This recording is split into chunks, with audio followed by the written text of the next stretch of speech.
Hello दोस्तों, welcome back to my channel knowledgeful brain. और आज हम इस वीडियो में समझने वाले हैं एलिस मनरो की short story dance of the happy shades के बारे में। तो चलिए बिना टाइम वेस्ट करे वीडियो की शुरुआत करते हैं। दोस्तों, पहले बात करते हैं एलिस मुनरो के लाइफ और करियर के बारे में। एलिस मुनरो का पूरा नाम था एलिस एन मुनरो, जिनका जन्म जुलाई 10, 1931 ओंटारियो कनाडा में हुआ था। उनकी परवरिश रूरल कनाडा के गांव में हुई थी, एक स्मॉल टाउन में हुई थी, लेकिन वहां पर काफी ज्यादा वो इन्फ्लुएंस थी स्टोरीज से। उन्होंने बचपन से ही कई सारी स्टोरी सुनी थी कैनेडियन टाउन्स के बारे में। उसके बाद उन्होंने शादी करी जेम्स मुनरो से इन 1951 और उनको 3 बेटी हुई थी। और अपने पर्सनल एक्सपीरियंस, रिलेशनशिप और ऑब्जर्वेशन के साथ जो डेली लाइफ की होती थी, उन्होंने राइटिंग को शेप दी। एलिस जानी जाती है अपनी शॉर्ट स्टोरीज के लिए, जो कि सिंपल थी लेकिन डीप साइकोलॉजिकल इंसाइट्स के साथ। उनकी स्टोरीज में ज्यादातर फोकस ह्यूमंस पर हुआ करता था, जिसके थीम वो एक्सप्लोर करती थी, जैसे लव, मैरिज, फैमिली और कॉम्प्लेक्सिटी ऑफ ह्यूमन रिलेशनशिप।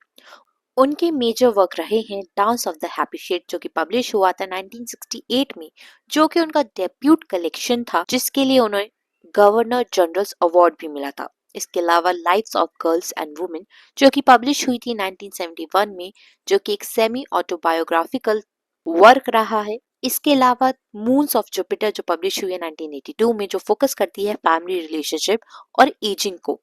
इसके अलावा प्रोग्रेस ऑफ लव, जो कि पब्लिश हुई है 1986 में, जो एक्सप्लोर करती है लव को इन मेनी फॉर्म्स। और इसके लिए दोबारा से इन्हें गवर्नर जनरल्स अवार्ड भी मिला है। इसके अलावा उनका फेमस वर्क रहा है डियर लाइफ, जो कि पब्लिश हुआ है 2012 में, जो कि उनका लास्ट कलेक्शन था। दोस्तों, एलिस मुनरो ने कई सारे अवार्ड जीते हैं, जैसे कि Nobel prize in literature in 2013, जो उन्हें मिला था अपनी mastery of contemporary short story के लिए। इसके अलावा कई सारे गवर्नर जनरल्स अवार्ड उन्हें मिले हैं, और साथ ही मैन बुकर इंटरनेशनल प्राइज मिला है 2009 में फॉर लाइफ टाइम अचीवमेंट।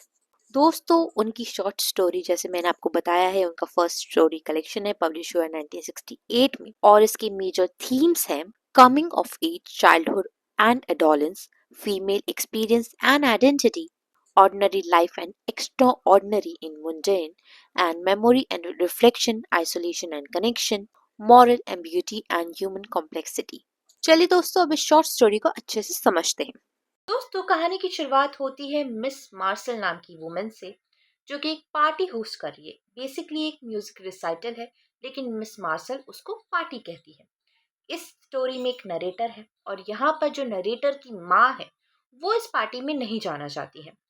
वो झूठ बोलने की कोशिश करती है, एक्सक्यूज बनाने की कोशिश करती है, जिससे वो उसे वहां पर जाना ना पड़े।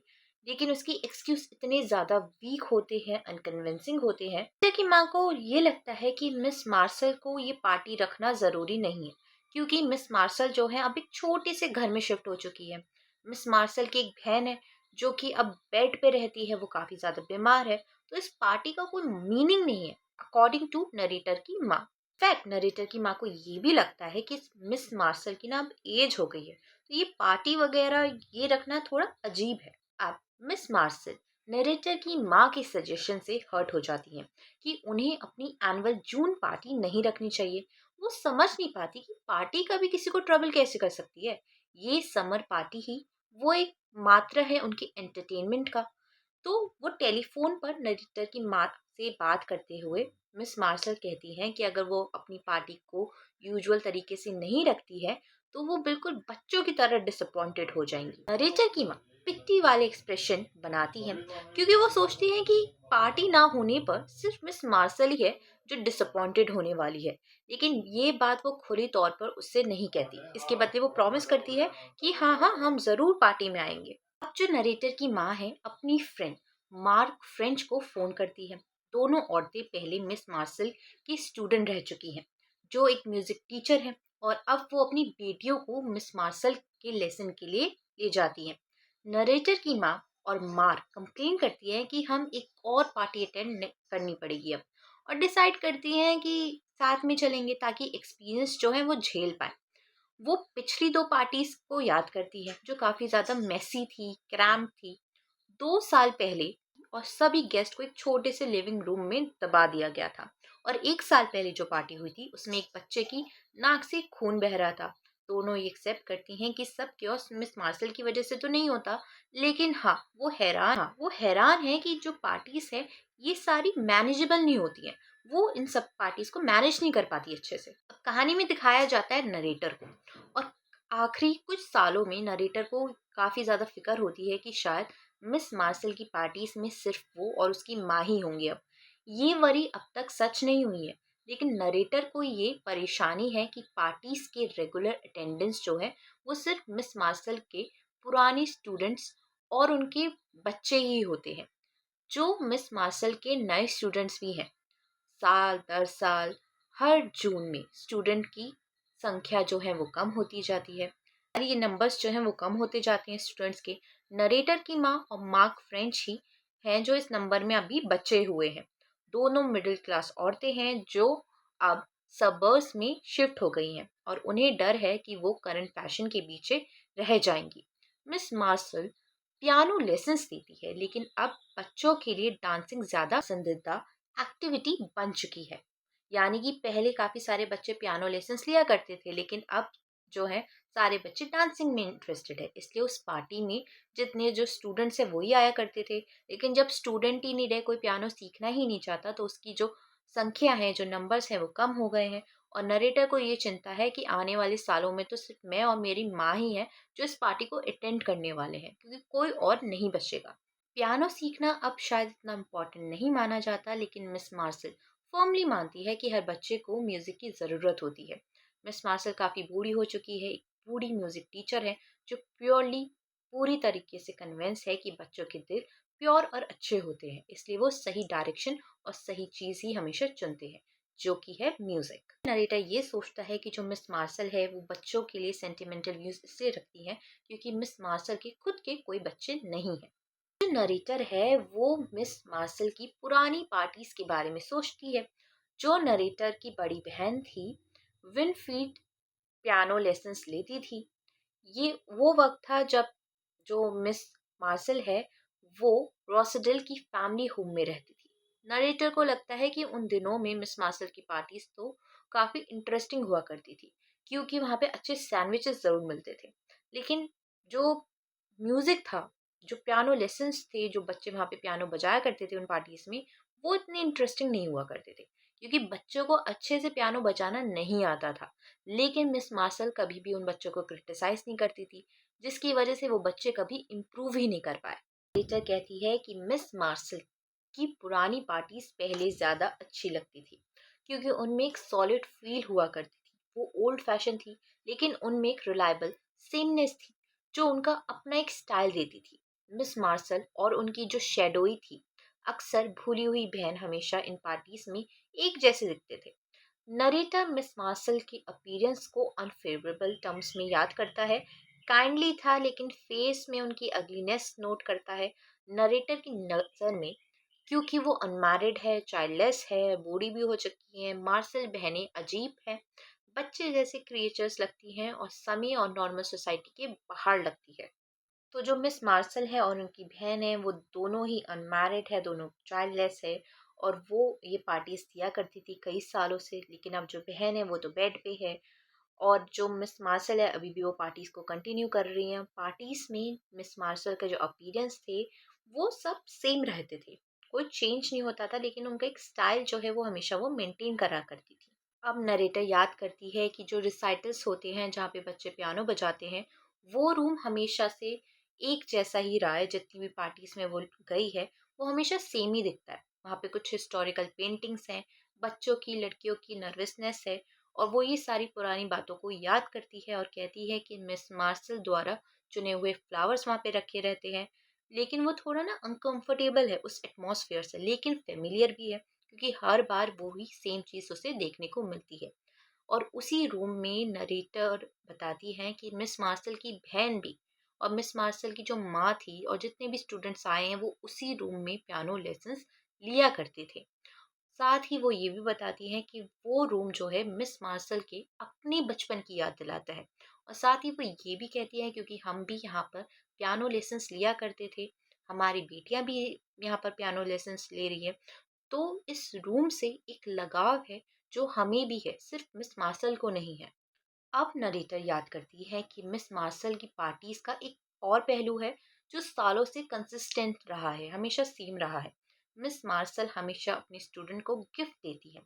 ज्यादातर वो गिफ्ट होते थे विंटेज बुक्स, जो कि काफी ज्यादा अपीलिंग नहीं होती थी, या फिर कभी कभी वो गेम्स भी गिफ्ट कर दिया करती थी जो कि काफी सारे कॉम्प्लिकेटेड रूल से खेलना पड़ता था, जिसमें बिल्कुल मजा नहीं आता था। इसलिए जब स्टूडेंट्स उन गिफ्ट्स को पाते थे तो वो एम्बैरस फील करते थे, और नरेटर खुद भी एम्बैरस हो चुकी है ऐसी गिफ्ट्स पाके, क्योंकि उन्हें लगता है कि शायद मिस मार्शल अफोर्ड नहीं कर पा रही, क्योंकि पुराने दिनों में दोनों मार्शल्स बहनों की जो है स्मॉल इनकम्स थी और वो अपनी फैमिली हाउस को मेंटेन करती थी।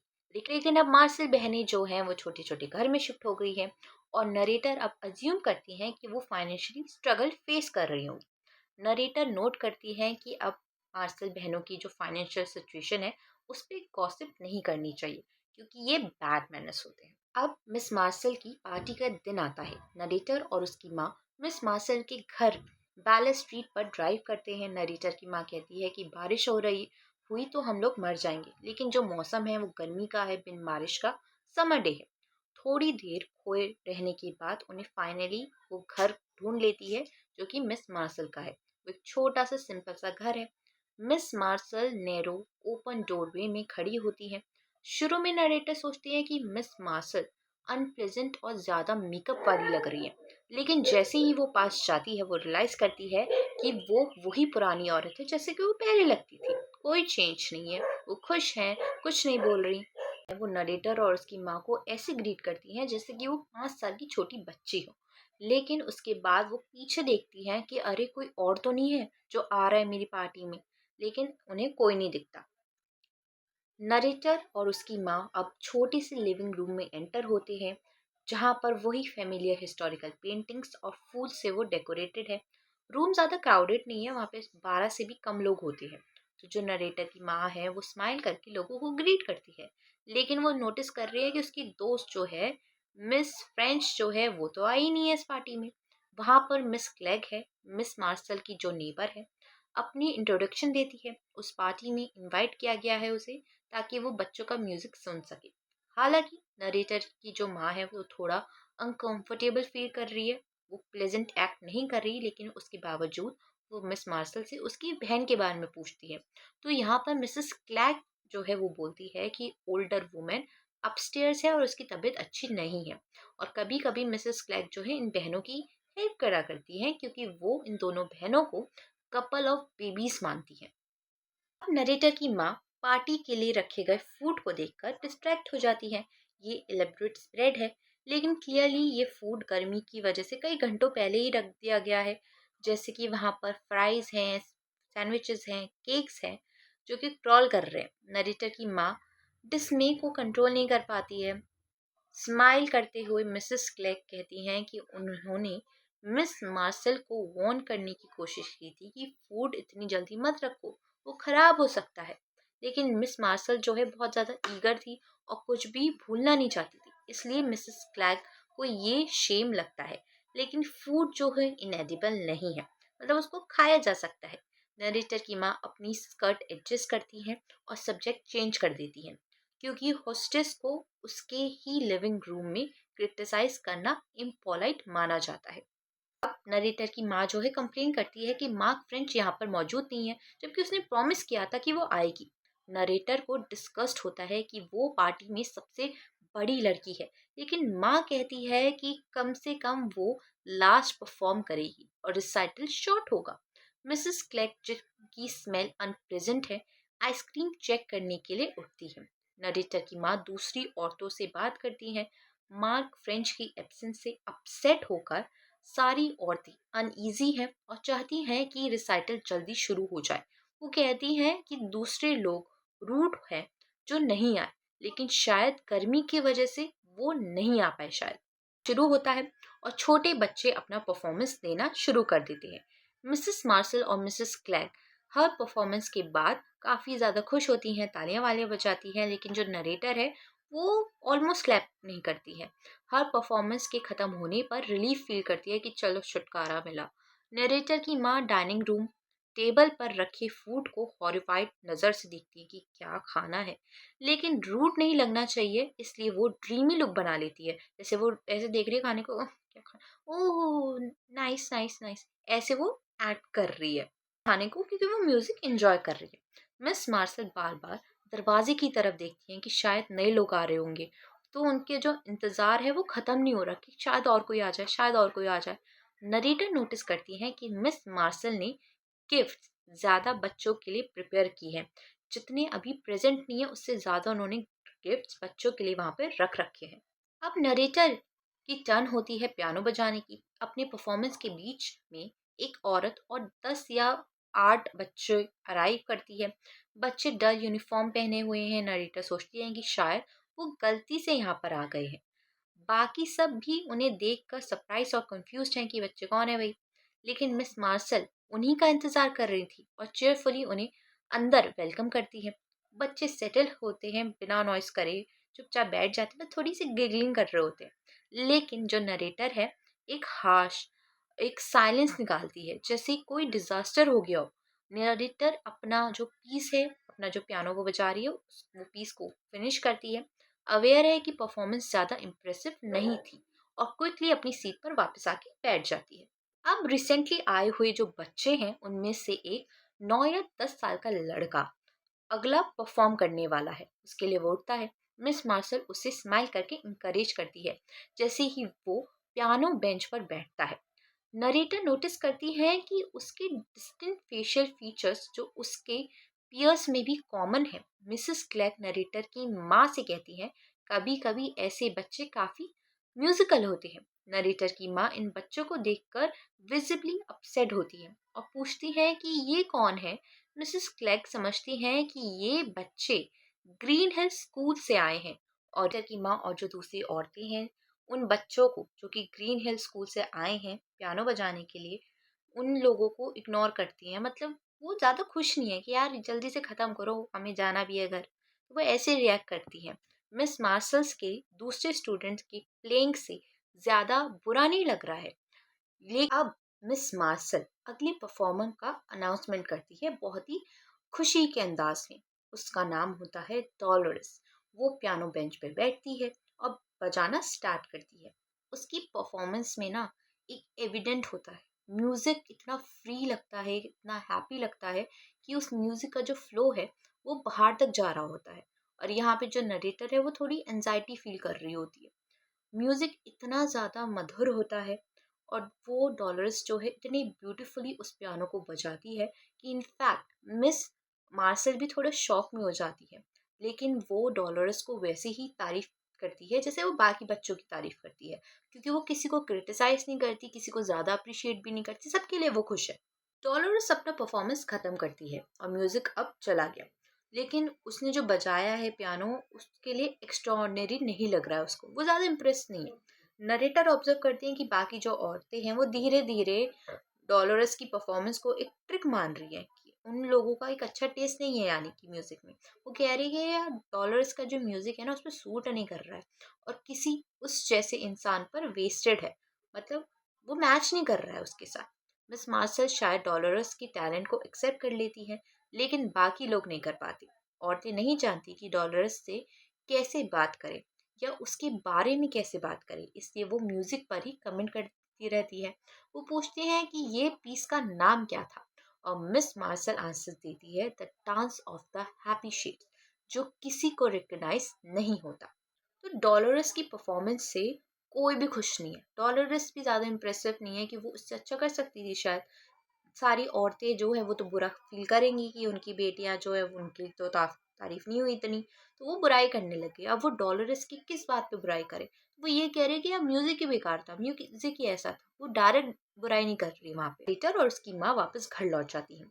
जैसे ही वो सिटी से बाहर ड्राइव करते हैं नरेटर को पता चलता है कि वो कभी भी मिस मार्शल की किसी और पार्टी में नहीं जाएगी। लेकिन वो ये भी सोचती है कि वो मिस मार्शल पर पिटी क्यों नहीं कर पा रही है जैसे उन्हें एक्सपेक्ट किया था।